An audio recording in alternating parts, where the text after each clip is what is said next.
Wholeness, welcome. This is Josh Dippold of Integrating Presence, and today I've got Ajahn Punnadhammo with me. Ajahn, how's it going today? It's going good. Cool.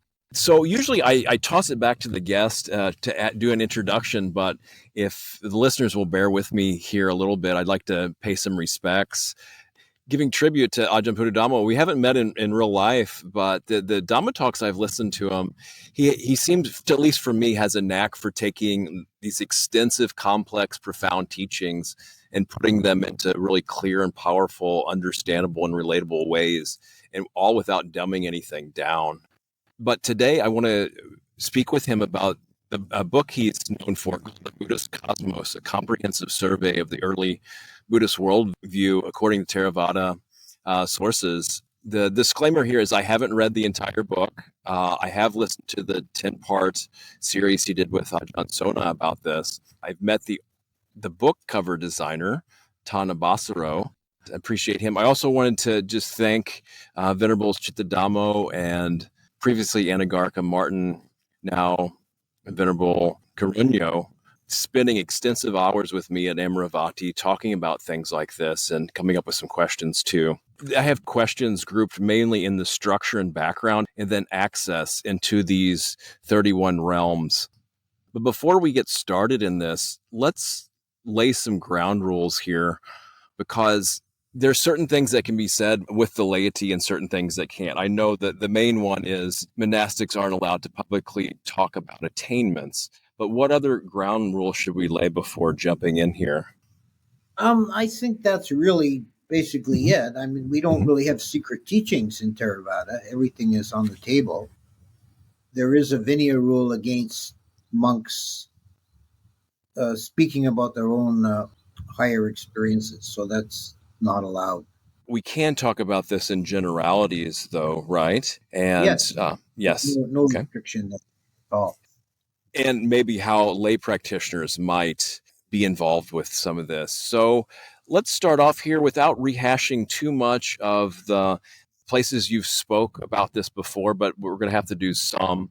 So the definitions, in Buddhist cosmology, if I'm getting this right, there's something called a world system, and then there's realms, and then there's cycles too. What needs to be kind of laid in the groundwork for people to understand this in kind of our conversation to get in here? Yeah, it can get very complex, and there's quite a number of layers to it. I arranged my book in sections: space, time, and beings, to try and separate out these different levels. In terms of space, the fundamental unit in the ancient Indian cosmology, which was adopted by the Buddhists, is the unit called the Chakavala, which is generally translated world system, and I've used that translation myself. The Chakavala, I've called it the functional but not the structural equivalent of a solar system. It's not at all like our modern understanding of a solar system, because the sun is not at the center. What's at the center is this enormous mountain, Mount Sinnaru in Pali. Many people will be more familiar with the Sanskrit name Sumeru. And this by far dominates the whole system. It's 84,000 yojanas high, which, if you convert that to modern measurements, it's a distance greater than the distance, as we understand it, of the Earth to the Moon. So this is a very massive body, and the land that humans live on is a relatively small island called Jambudipa, way off in the edge of the system. So we're not anywhere near the center of existence. And these Chakawalas are infinite in number. Now, this is not the only world system. They're infinite in number, and they're conceived of as being spread out on a plane, a two-dimensional grid of an infinite number of Chakawalas. It's quite different from solar system also in that there is no sense anywhere that the stars were identified as being other world systems. So it's an entirely different physical universe. In terms of time, time is measured in kappas, Sanskrit kalpa. A kappa is a very long period of time, immensely long, unbelievably long, that is the lifespan of a chakavala. A world system persists for one kappa and then it's destroyed because there's no permanence in this universe. But the world systems persist for this very, very long time. Then in terms of different realms, the realms of beings, there are different classes of beings.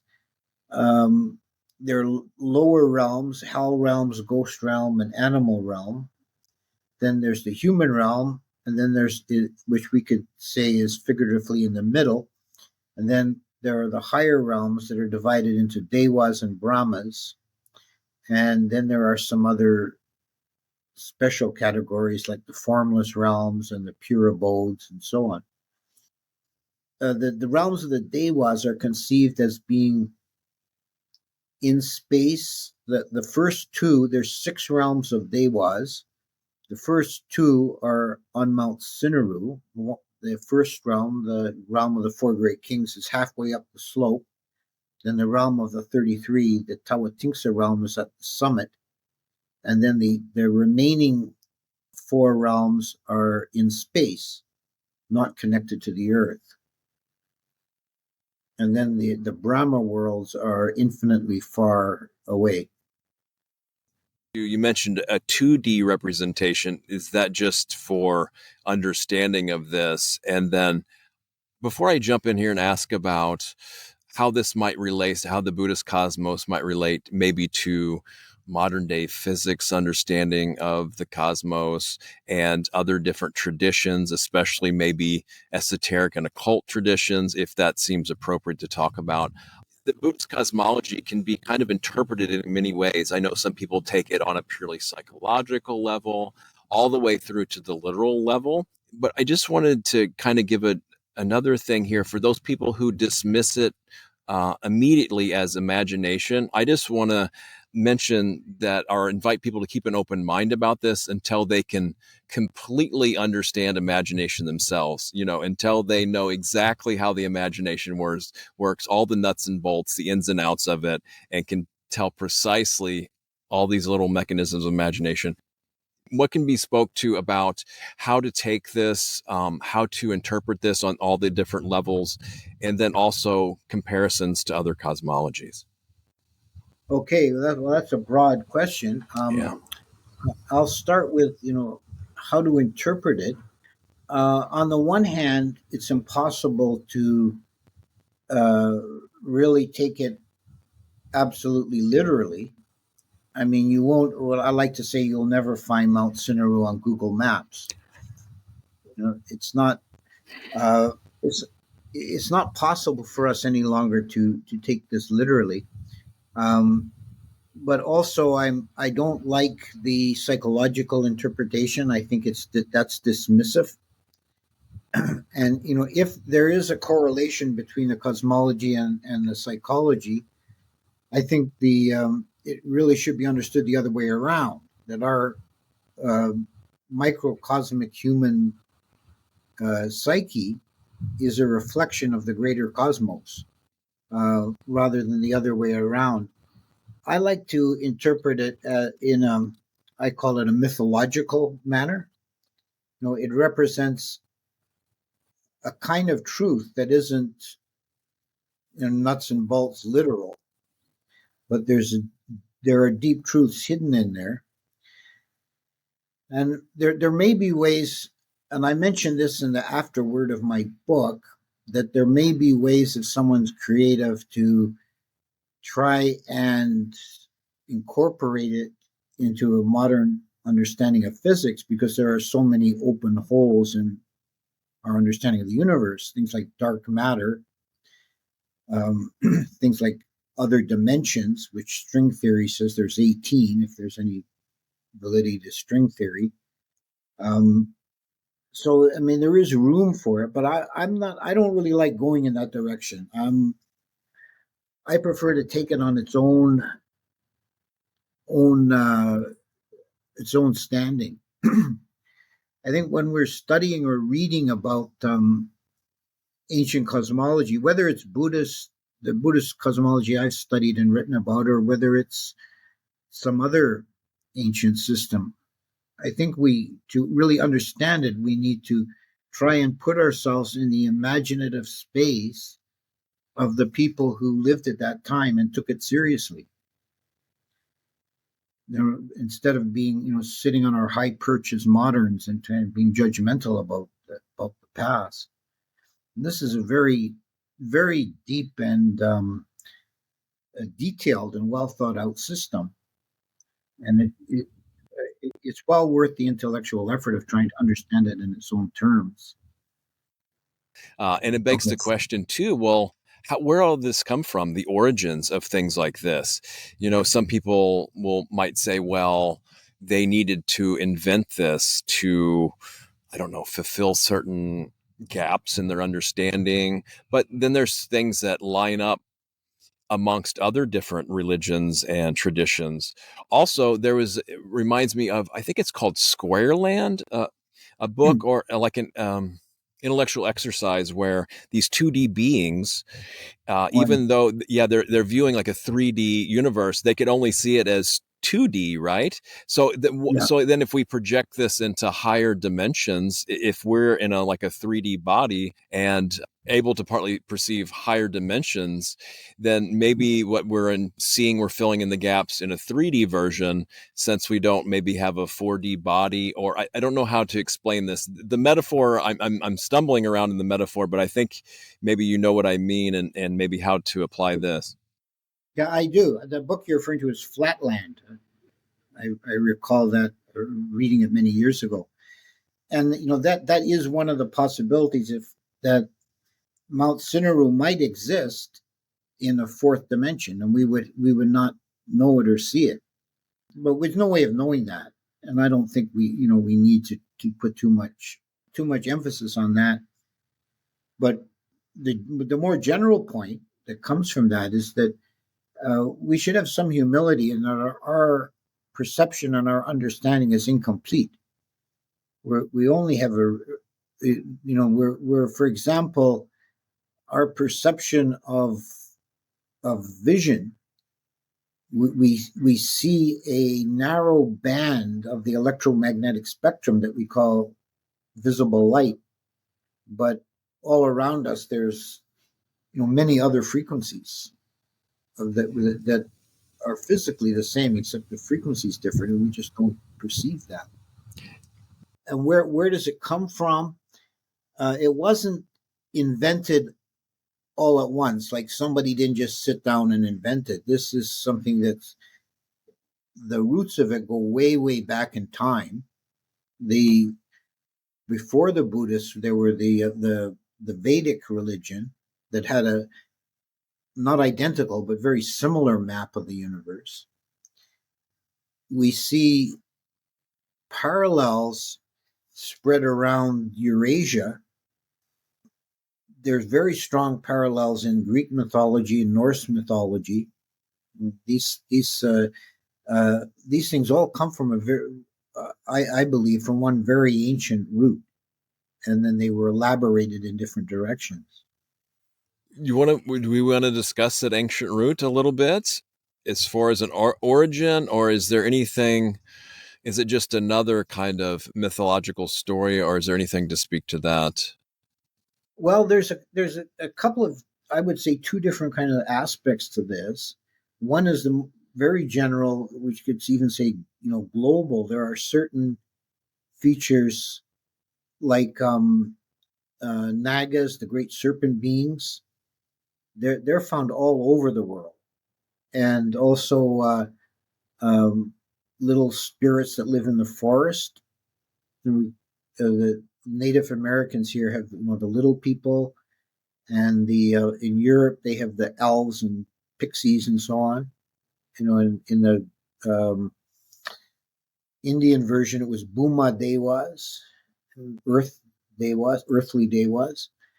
So that there's probably some realities of some kind that are being picked up around the world.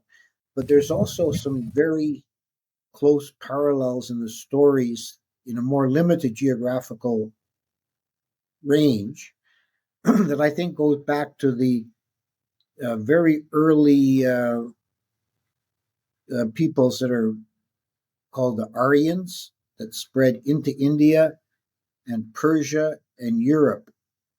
And the particular level that represents their mythology is the Tawatingsa heaven, the heaven of the 33. They're constantly at war with the Asuras, the demonic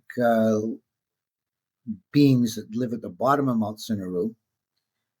Very much like the Greek gods were at war with the Titans, and the Norse gods were at war with the frost giants. And you can find a lot of parallels in that level. I think there was an old mythology about some war between the gods that got spread around from these people that ranged over a huge swath of Europe and Asia in about the second millennium BC. Yes, these commonalities are definitely very interesting, and there's been so many different reports of, let's just, for lack of simplification, fairy beings, type of beings, and then also the Nagas. Yes, the serpent-like beings.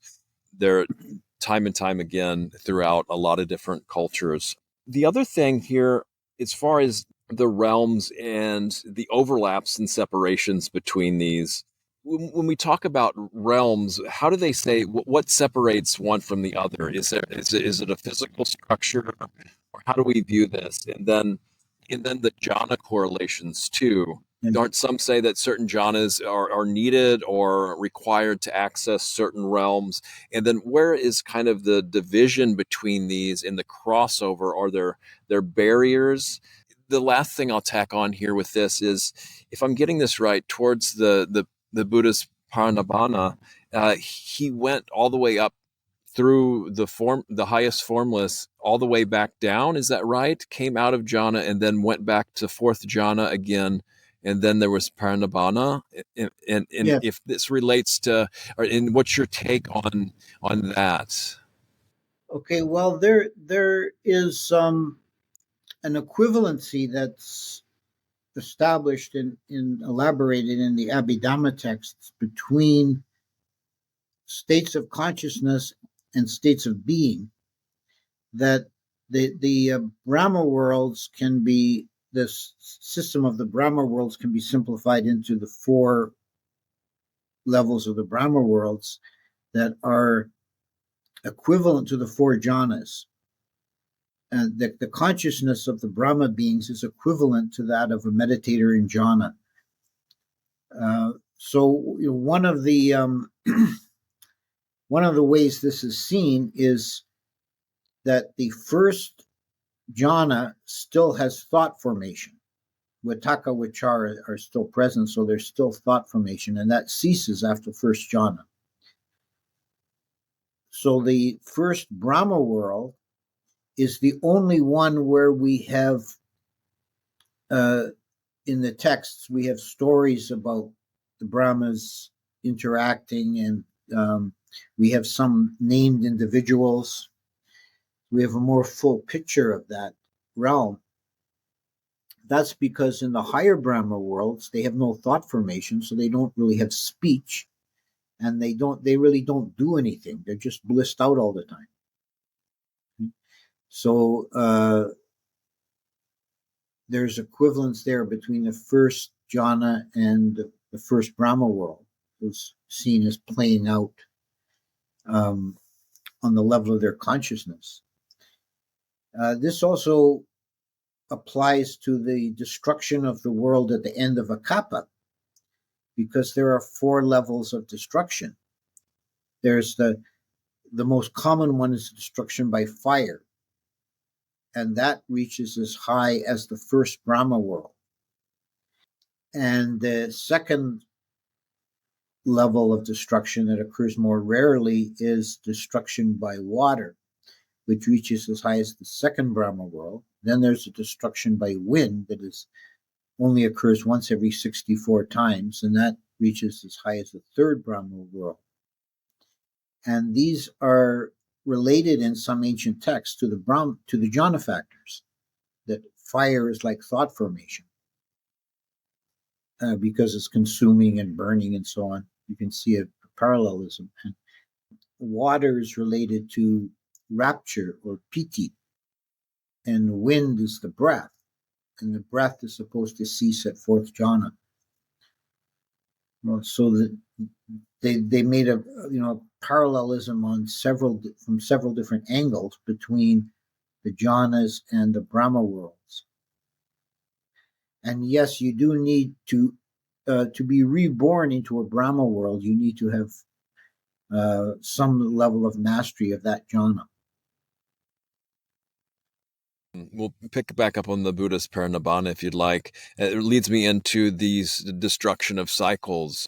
What determines whether it will be ended in fire, water or air as well? And then just as maybe an example question, if the cycle is ended by air all the way to the third Brahma realm, I guess the next births of the beings, what is said to happen to them during that time period? Let's just say, for an example, a rare destruction by wind. Yeah. Well, what determines it is a fixed cycle. There's a cycle that encompasses 64 kappas. There are 7 destructions by fire, then 1 by water, and this repeats 8 times, except the very last time wind is replaced by water. So it's just a fixed mathematical cycle. And each one also, we've been speaking about, like we'd say, the vertical destruction, but there's also a broader horizontal destruction with each subsequent kind of destruction. It takes out more world systems horizontally. And what happens to the beings? They're reborn in whatever's left, which in the case of the destruction by wind, the only place left is the fourth Brahma world. So that becomes, overpopulated with all these beings, and then the force of their karma, because they need to be reborn out of that realm. They end up, the force of their karma creates the lower levels subsequently, and they fall down because they don't really have the karmic conditions to remain in that high state. So they kind of tumble down into the lower realms, populate the lower realms, and the new world is created. So this cycle is said to be prophesized to end in fire, right? And then where are we on that chain, in that mathematical chain, is it said? Oh, well, we don't know that. It's only said that this is a fire cycle, but we don't know if that it's the last one in the series or what. In any case, if we were to take a direct understanding of the texts, then we're a long way from the end of the world. It's nothing that we need to be immediately concerned about. These phases of a universe, if I'm getting this right, there's a different phase of a universe. Is it like you're saying the beings, the force of their karma will actually create that? And is it a parallel to phenomena, the arising, the sustaining, the passing away, and then maybe a period where there is no existence? And so Yes. Do you know what I'm talking about here? Yeah. There's 4, like a world system goes through this 4-stage kind of 4 beats of existence. beginning with an empty space. There's nothing. There's nothingness, and then from the force of the karma of previous beings, there's what's called the era of unfolding, when the new world system comes into being and is formed.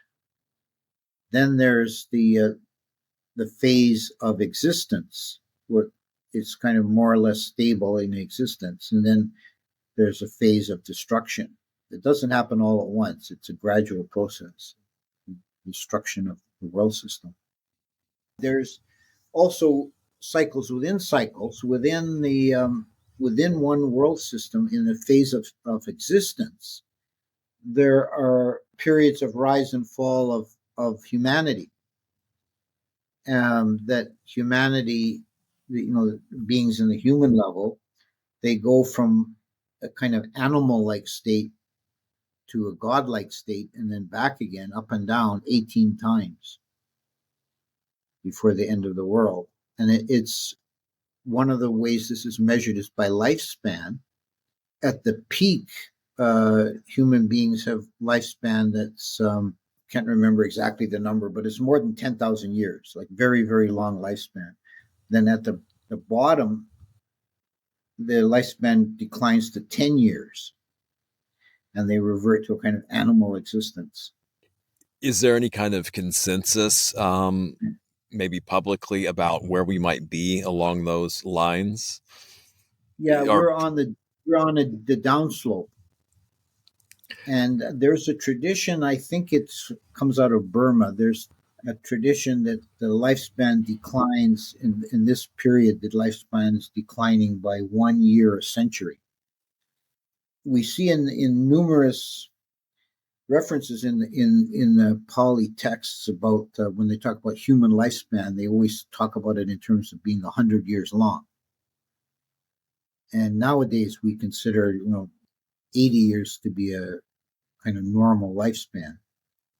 So there's been if that's to be taken literally, then this is maybe where they get those numbers. I would also mention that we see in a lot of ancient sources the idea of human beings living very, very long lifespans. See that in the Bible. We have the early patriarchs living hundreds and hundreds of years. We see that in the Babylonian king lists and the Egyptian, the first dynasties of the Egyptians, that the modern interpretation generally is that they were legendary, but they're given lifespans in the hundreds of years as well. Let's toss in some other signs of the times, I guess. Isn't there something where when the Dhamma dies out, signs when the Dhamma is supposed to die out? Some of these, isn't it lack of maybe concentration practices or samatha practices? I'm sure you know a few of these. Oh, I'm not sure, but I imagine you know a few of these. And then I also heard reports now, though, that there's a few monastics in Burma who can recite the entire Pali Canon from memory. And so I guess we can speak to this. Well, what I'm most familiar with from the text in terms of decline of Dhamma is in terms of the Sangha, the monastic order will gradually decline, and the monks will cease keeping the rules and they'll live like laymen. And there's one text that says, at the very end of that process, the only thing that distinguishes them as monks is that they'll wear a piece of orange cloth, like a sash, and they'll be carrying on with farming and hunting and marrying and so on. And then one day they'll say, "What are we wearing this orange cloth for?" They'll totally forgotten what it means, and they'll just throw it away. And that's the final, absolute end of the Buddha cycle. That's another kind of cycle, is that the Buddha comes into the world and gives this teaching and establishes a Dhamma and a Sangha, and that persists for some period of time, and then it declines and disappears. And then there's a period with there's no Buddha teaching remembered, and then a new Buddha can arise. So that open some chicken or egg questions, right? I imagine there's some people that want to get on with the next Buddha, so we can benefit from that. I don't know, but then it's just like weighed with, well, what do we do in the meantime? We want the benefit from the previous Buddha's teaching in the meantime, but I think the obvious thing here is the balance, that things are just going to kind of run their course, and we do what we can wherever we're at along our birth to benefit from wherever we're at. I don't know. It's my statement's kind of vague there, but maybe you know what I'm getting at here. I don't know. Yes, that was while we're living under the dispensation of a Buddha, which we are. We still have the memory of Siddhartha Gautama as existent in the world. We should cherish that and try and preserve that and keep it going as long as possible, because when that's gone, it's not like the next Buddha comes right away. There's a long dark age before the next Buddha appears. So I told Anagarika Martin at the time I would ask about which realms include spontaneous birth. All the different ones, I guess we could just list them here. And then I guess we can mention maybe the other, as a technical note, the other types of birth. What are moisture-born and egg-born, right? And then womb-born. There's 4 kinds of birth that are recognized: moisture-born, egg-born, womb-born, and spontaneous birth. Spontaneous birth applies to all the devas and brahmas, and some of the lower realms, like the hell realms. And what it means, and this can be confusing because some people who might be familiar with pre-modern European biology, that term was used to refer to how they thought flies arose in rotten meat, that they were spontaneously kind of developed out of the meat. But that's not what's meant here. It's mostly the higher realms that the being just appears. So when a deva is born into that realm, they don't go through a childhood, and there's no sexual reproduction. Although in the deva realms there's sex, there's sexual relations. It's just for pleasure only. There's no birth that way. They just appear fully formed as adults. And because that it's so non-traumatic and immediate, they generally retain a memory of their past life, their one immediately preceding lifetime. Whereas as humans, we're in the category called womb birth, that applies to most of the mammals and some of the other beings, some of the very lowest level of devas and other animals, that they're also womb born. It's a very traumatic process, being slow gestation for 9 months and then born as an infant, helpless infant. So we lose our memory of our past life. Egg-born is very similar. That applies to all the creatures that are born out of eggs. That's most of the rest of the animal world other than mammals, as well as nagas and some other beings. And then the last category is moisture-born, which is the same as what the pre-modern Europeans called spontaneous birth. They didn't understand about creatures like maggots arising from eggs that were laid in rotten meat and other things, that they thought that they just were generated somehow by the decay of the substance. Now, science doesn't really understand the moisture-born, right? Either, or because we don't recognize it anymore. That was like pre-modern Europe. That was an accepted category. We no longer, because we know now there's microscopic eggs that cause it. I see. And so they would be those type of microscopic egg beings that would be considered waterborne and are moisture-born, and there's really no other class of beings, or it only applies to these kind of very low level animal beings like maggots and things. I see. Yes, I get it, because when I'm picturing now is like a dried up creek bed, and how with a heavy rain, if maybe little microscopic, Yeah. yeah, will then take birth. But just for technicality here, what are the hell realms then of the? Do you remember from memory which categories of the other lower realms include spontaneous birth? Well, they're all pretty much spontaneous birth, all the hell realms, because nobody's really born in there. You're reborn there from being a human or other level that lives very unskillfully. And then you are reborn in a state of great suffering. Hell realm. I wonder if there was ever any time too that there was spontaneous birth in the human realm. If there's any recorded history of that being a possibility. No, the only exceptions are kind of legendary ones, and I'm actually not.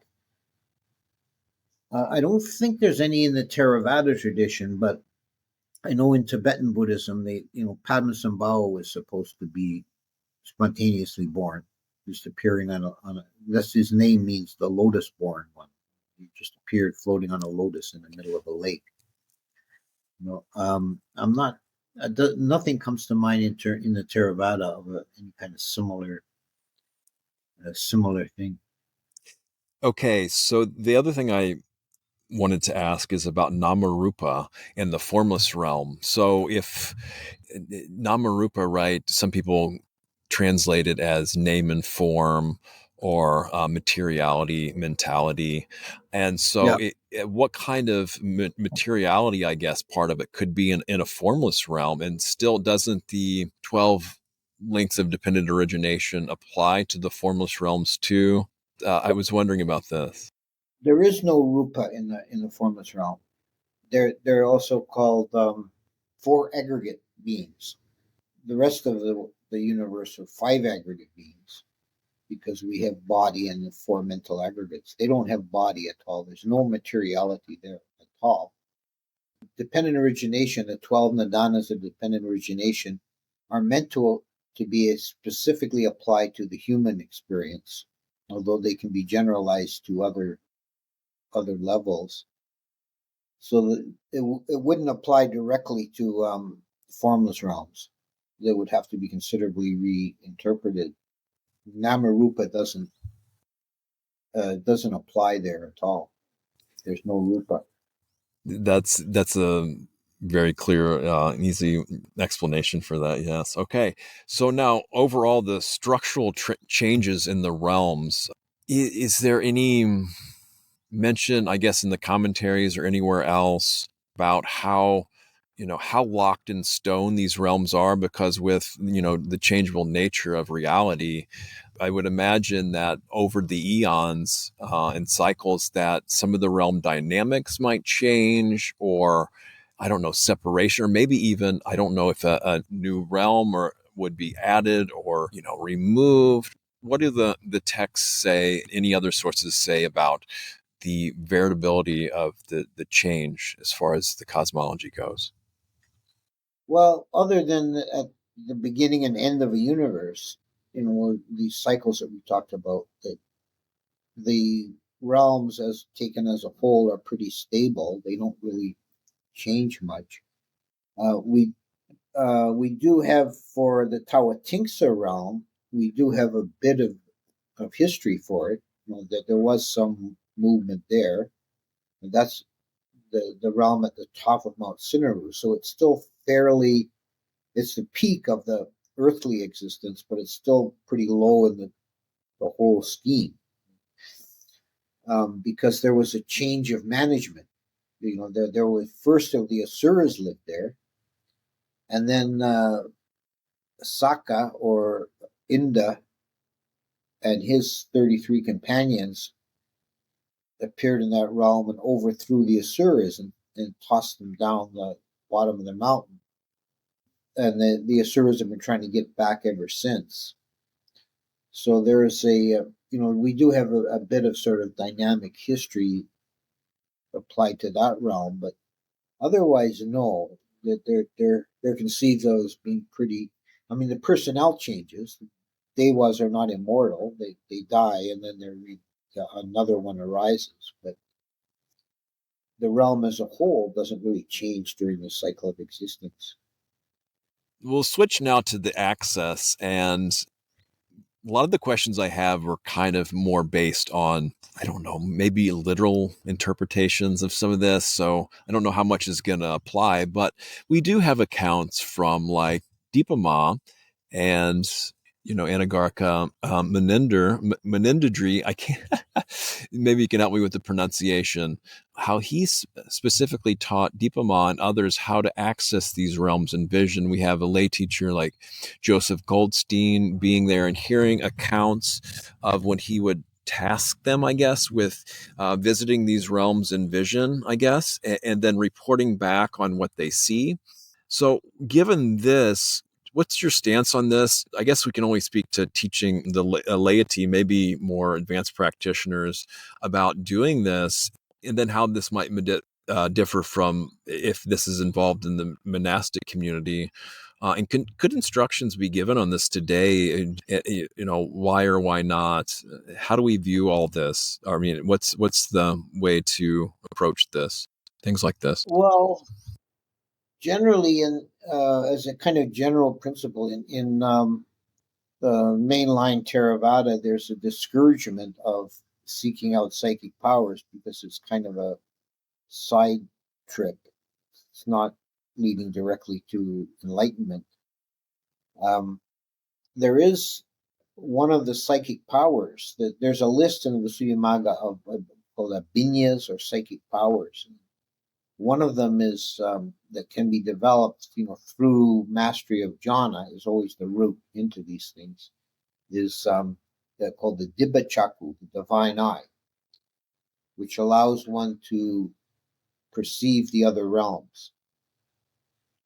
There seems to be a general rule in the cosmology that beings who exist on a higher level are invisible to beings on a lower level normally, because it's said that their bodies are more subtle. So one way some people understand this is in terms of like a frequency, and they're existing on a. They might be in the same space as us. There might be a dewa immediately present, the earthbound dewa, but we wouldn't know it if we don't have the Dibba Chaku open. There's also some discussion of if someone has a partially developed Dibba Chaku, they don't have a mastery of it, but it's the first beginnings. They won't see the dewa as a form, but as a glowing ball of light, which is kind of interesting because we get a lot of accounts and stories around the world of people seeing glowing orbs. And then, with greater mastery, the form is solidified and one can interact. This is a really important point. I feel that this can be a sidetrack. I mean, we look at Devadatta, right, trying to steal followers and just develop psychic powers for gain. And so it's pretty clear, right, that this is meant in service to the final goal, not to be a distraction. If it's developed, be a complement, right? And so what I'm thinking of the Iddhipada Vivanga Sutta and how the Buddha there encourages to develop these. However, I would say that's might be more in a monastic context. So I could imagine that, yes, these can be misused, but I could also imagine that they could be of benefit too in various ways. And in this context, there's also another thing I'd like to add is from the Zen tradition. Dogen, very famous medieval Zen master, in his Rivers and Mountains Sutra, which is a very fascinating text, he puts the whole difference between the different realms down to perception. That it's just the way we perceive things determines whether we're a dewa or a human or a hell being. He gives the example of a river. In the human level, we see a flowing river of water. A hell being sees it as molten lava, and a naga sees it as a kingdom of crystal palaces. Whatever the underlying actual reality is kind of a moot point. Which is fascinating. That opens up to perception itself. How should it be, I guess, talked about, investigated and developed, or seen through? Because it seems like perception interweaves itself into through almost everything, our in through practice and things. And it's a very subtle and profound phenomena. You've given talks on perception before, but what makes sense in relevance to this conversation? Yeah, I think it's very important for practice to gain some intuitive understanding of perception. If probably for most people in the world haven't really thought about it or investigated it, they suffer from naive realism. They think that what they perceive is what actually is.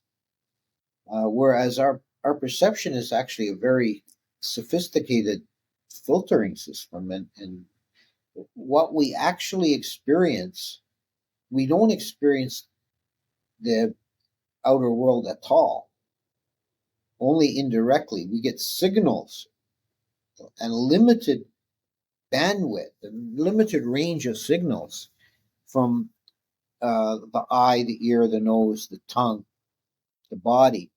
And the quality of sanya or perception takes these signals and constructs a simulation of the world, a mentally constructed simulation that we actually live in. We can never experience the outer world directly. So what the outer world actually is kind of a moot point. This is where the Buddha says, for example, when I talk about loka, which is a word that means either world or universe, is kind of a broad term. Says when I speak about loka, I mean this fathom-long body. Or in another parallel text, he says, when I say loka, I mean these six senses. Because that's all we really have. And our perception is it's sophisticated and it's powerful, but it's not completely accurate. We can misperceive things because it's trying its best to make construction. Like the mistaking a rope or a stick for a snake, of course.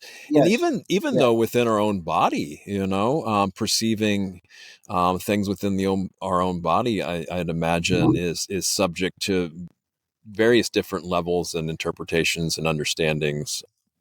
Are there accounts of people using the divine eye to go back and investigate some of the occurrences in the suttas that there might be gaps or questions or things left undone?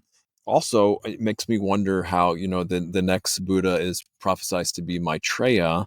And if there's accounts of, how that was determined, or if anyone has reported on his whereabouts now, or and I'm thinking also of Anuruddha, the foremost of the divine eye as well. Well, in the Thai forest tradition, we have stories of some of the great Ajahns like Ajahn Mun, who reports encounters with various beings in different realms. In the old literature, in the Jataka stories, there are accounts of some human beings actually traveling to the Dewa realms in the body. Very interesting account of King Nimi, who was the gods decided that this king is so virtuous, we're going to reward him with a stay in heaven with us. And they sent Matali, the charioteer, to get him. He got in the chariot with Matali and they headed out. And on the way, Matali gave him a tour. Before they're going up to heaven, he gave him a tour of the hell realms, which ends up being the bulk of the Jatakas. This is where we get most of our gruesome descriptions of the hell tortures. It's from this and another similar Jataka. And then Saka is concerned because he's taking so long to get there. He says, where is Matali? Does he not know that lives of humans are short? And he sends a message somehow to Matali to hurry up and get up to heaven. And he goes there and He spends a few months in heaven, then he goes back to earth. And from his perception, he's been gone for less than a year, but on earth, 5 generations have gone by. Make of that what you will. But there's certainly, there are kind of this fluidity of time. So there are some accounts in the old literature of people visiting these other realms, and we do have some more modern accounts of various masters and Ajahns having visions or some way of encountering beings from these realms. Also, I think sometimes people can experience these realms in dreams, which may be either actual psychic connection to that realm, or it could be a memory of having once been there. This is all very fascinating, and I remember a talk you gave on dreams too, and I like the saying, wind. Some of them are wind in the belly too. I hadn't heard that. Well, Ajahn, thanks so much for doing this. There's been a list of people that I wanted to talk to. If I could talk to anyone, I'm very grateful to have spent this time and appreciate the vast amount of knowledge and work you've done on this subject, and just all the benefit you bring through all your other Dhamma talks. And hopefully one day I'll make it and visit Arrow River. Let you get back to your day. Thanks again.